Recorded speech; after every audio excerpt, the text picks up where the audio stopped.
In this video, we explore the myth of Eros and Psyche as a map of the soul, through the lens of Jung and Neumann. If you're unfamiliar with the full myth, we recommend watching our companion video on the story of Eros and Psyche first. The link is in the description.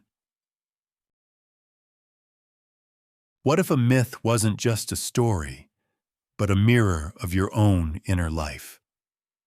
The tale of Eros and Psyche, preserved in Apuleius's The Golden Ass, has captivated readers for centuries. But beneath its romantic surface lies something far deeper, a symbolic map of psychological development, especially the feminine path to consciousness, as interpreted by Jungian analyst Erich Neumann.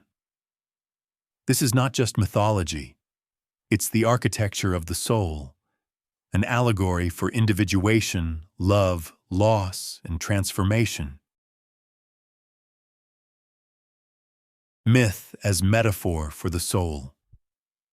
In depth psychology, myths are more than cultural stories. They're expressions of archetypal realities. The myth of Psyche begins with her being so beautiful that people stop worshipping Aphrodite and turn their devotion to Psyche instead. This triggers the goddess's wrath.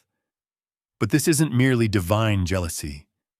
In Neumann's view, Aphrodite embodies the Great Mother archetype, a symbolic force representing the primordial unconscious. She is both womb and trap, origin and adversary. When Psyche is handed over to Eros and begins her journey, she steps into the unknown, into the depths of the unconscious psyche. Neumann and the Ouroboros origin. Neumann situates this myth within his evolutionary model of consciousness. He describes the psyche's origin as the Ouroboros state, a pre-conscious, undifferentiated unity. Symbolized by the serpent eating its tail, it is a closed system with no awareness of separation. In this stage, the ego does not yet exist as a distinct entity. The self is fused with the mother archetype, immersed in the unconscious. Psyche's task, then, is to break free from this oceanic fusion and become a conscious subject. This mirrors what Jung called individuation, the process by which one becomes a psychologically whole individual by integrating unconscious material. The forbidden gaze, confronting the shadow. In Eros's hidden palace, Psyche is adored but blind. Her lover comes only in darkness, and she is forbidden to look upon him. This setup symbolizes the early stages of romantic or erotic relationship, dominated by projection, a psychological mechanism where unconscious qualities are cast onto another person. By choosing to light the lamp and see Eros as he truly is, Psyche enacts a crucial psychological movement. She brings the shadow, that is, the unknown unconscious content, into conscious awareness. But knowledge comes at a price. Eros flees. The fantasy collapses. This mirrors what happens in therapy or life when one confronts the truth beneath the idealization. It's painful, but necessary for growth. The four labors, archetypes of transformation.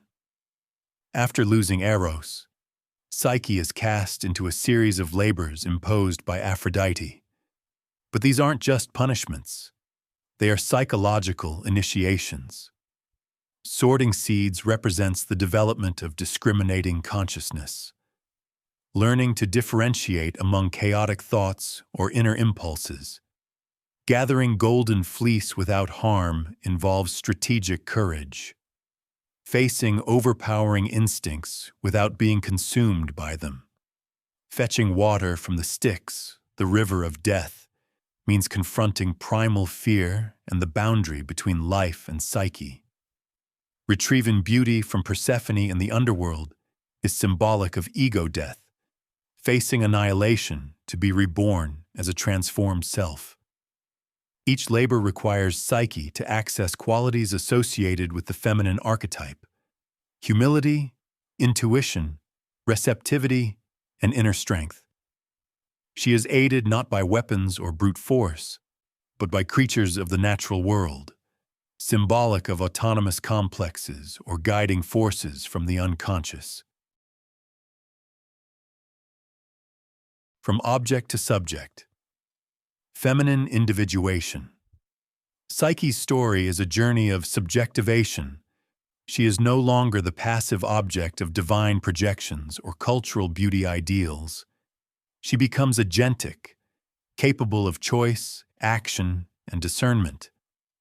This is distinct from the traditional masculine hero's journey, which often involves external conquest. The feminine path, as Neumann shows, is inward. It is a path of bearing, enduring, integrating. Psyche doesn't fight monsters. She cultivates inner strength, opens to guidance, and accepts suffering as part of the transformation. The sacred union, conscious love and the birth of the self. The final stage of the myth is not a return to the past, but a sacred union on new terms. Eros and Psyche reunite, not as fantasy and projection, but as conscious partners. Their child is named voluptas or hedona in Greek, meaning pleasure. But this pleasure is not merely hedonistic. It is the joy of integration, the fruit of a union between opposites, conscious and unconscious, masculine and feminine, mortal and divine. In Jungian terms, this is the birth of the self, the archetype of wholeness, which emerges when the fragmented parts of the psyche are reintegrated into a unified totality. Why it matters today. Eros and Psyche's myth is not just ancient poetry. It is a living psychological drama we all enact. When we fall in love blindly, we project. When we awaken to truth, we suffer. When we accept the challenge of inner work, we transform. As Neumann reminds us, the feminine journey is not about domination. It is about becoming conscious, about learning to see and be seen, about discovering that love, when grounded in truth, can be an alchemical force of individuation. This is why the myth endures, because it speaks to the soul's deepest longing, to become whole. If this journey resonated with you, subscribe to Archetype Labs for more psychological deep dives into myth, mind, and meaning.